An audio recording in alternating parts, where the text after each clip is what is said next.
অবৈধ বালি পাচার রুখতে অভিযান পুলিশের। ভুট্টাবাড়ি এলাকা থেকে নাম্বার প্লেটবিহীন অবৈধ বালি বোঝাই দুটি ট্রাক্টর আটক করল বাগডোগরা থানার পুলিশ। জানা গিয়েছে, গোপন সূত্রে খবরের ভিত্তিতে অভিযান চালিয়ে বাগডোগরার ভুট্টাবাড়ি এলাকা থেকে দুটি ট্রাক্টর আটক করে পুলিশ।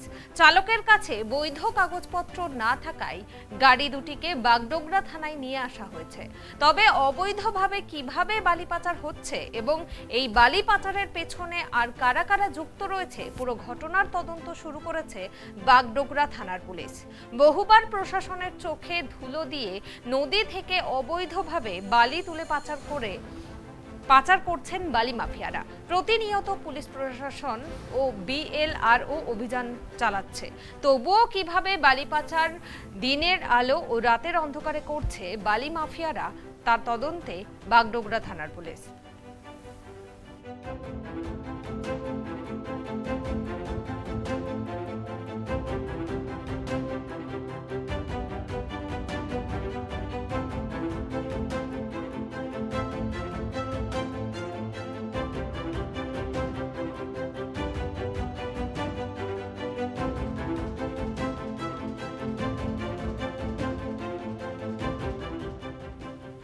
দিনের বেলায় ও রাতের অন্ধকারে বালি মাফিয়ারা অবৈধভাবে বালি পাচার করছে এবং এই ঘটনায় দুটি ট্রাক্টর আটক করা হয়েছে।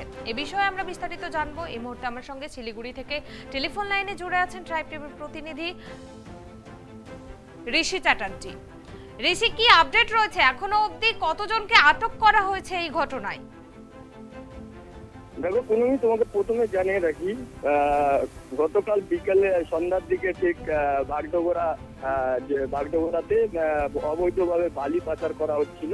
সেই সময় দুটি ট্রাক্টর আটক করেছে বাগডোগরা থানা পুলিশ গোপন সূত্রে খবরের ভিত্তিতে।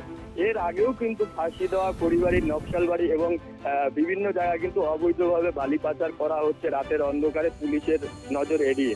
কিছুদিন আগেই কিন্তু ভাটিকারা বালাসোল নদী থেকে বালি তোলার সময় যে শ্রমিকরা কাজ করছিল, তারা সেখানে কিন্তু 3 জন মারা গিয়েছিল। বড় দুর্ঘটনা একটি ঘটেছিল। তারপরে প্রশাসনের আধিকারিকরা সেখানে পৌঁছে সেই বালি পাচার কিন্তু বালি তোলা বন্ধ করে দিয়েছিল। আবারও কিন্তু সেই বালি পাচার কিন্তু বিভিন্ন নদী থেকে পাচার করা হচ্ছে পুলিশের চোখ এড়িয়ে। তবে প্রশাসনের তরফ থেকে জানানো হয়েছে যে প্রতিনিয়ত কিন্তু বিএলআরও এবং পুলিশ বিভিন্ন এলাকায় নদী থেকে বালি পাচার যে করছে সেগুলো কিন্তু বন্ধ করার চেষ্টা করছে, কিন্তু এই বালি পাচার কিন্তু কোনো মতেই কিন্তু বন্ধ করা যাচ্ছে না। তবে এখনো পর্যন্ত কিন্তু এই ঘটনায় আপাতত কাউকে আটক করা হয়নি গতকালের ঘটনায়। ধন্যবাদ ঋষি। আপনাদেরকে জানিয়ে রাখি, এই অবৈধ বালি পাচার রুখতে অভিযান চালাচ্ছে পুলিশ, কিন্তু তবুও কিন্তু বালি পাচার যেন কোনো মতেই রক্ষা সম্ভব হচ্ছে না। আর আমরা এর আগেও দেখেছি কিন্তু এরকম বালি পাচারের ঘটনা ঘটেছে এবং দুর্ঘটনার কবলে পড়েছে শ্রমিকরা, কিন্তু এর পরেও পুলিশ কাউকে আটক করতে পারেনি এই ঘটনায়। আর সে নিয়ে স্থানীয় বাসিন্দাদের মধ্যে কিন্তু ক্ষোভ বাড়ছে।